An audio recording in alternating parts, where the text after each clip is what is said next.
To create our number checking function, we can take our getWidth program and tap F5. We're going to save it as numberchecker.py. And then instead of copying and pasting so that we've got a lot of code for width and then the identical code for height, we can go underneath our comment at the top of the page and set up a function. We'll use the keyword def for define, give the function a name, and inside the bracket, we're going to have question because our question can change. Then we're going to select all of the code underneath and tap tab. Next, instead of having specific width, we're going to refactor and rename that so that it's the more generic response. Then, instead of asking for the width every time, we're going to ask a custom question. The final thing that we need to do is, instead of breaking out of the loop, we're going to use the command return, and we're going to return the response.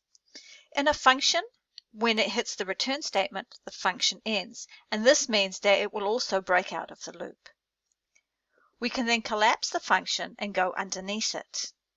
When we program, we always put our functions at the top of the code, and then we have the main routine underneath. Inside our main routine, we can now retrieve the width. To do it, we're going to use our number checking function, and we're going to ask the users for the width. We can then print out the width so that we know that this worked. If you see a gold underline in PyCharm, it means that you've got something called a PEP8 error. We can mouse over, and in this case, it's just a readability issue where we don't have enough blank lines. And when I run my number checker code, if I put in XLII 0 and 0.1, it works as expected.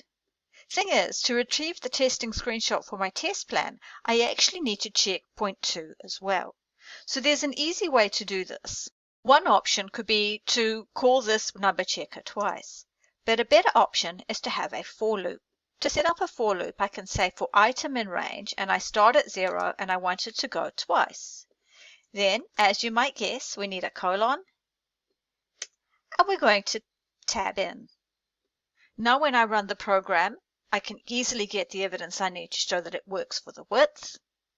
And if I'm wanting to get the height as well, what I can do at this point is I can simply change the variable name to height, print out the height, and ask the user for the height.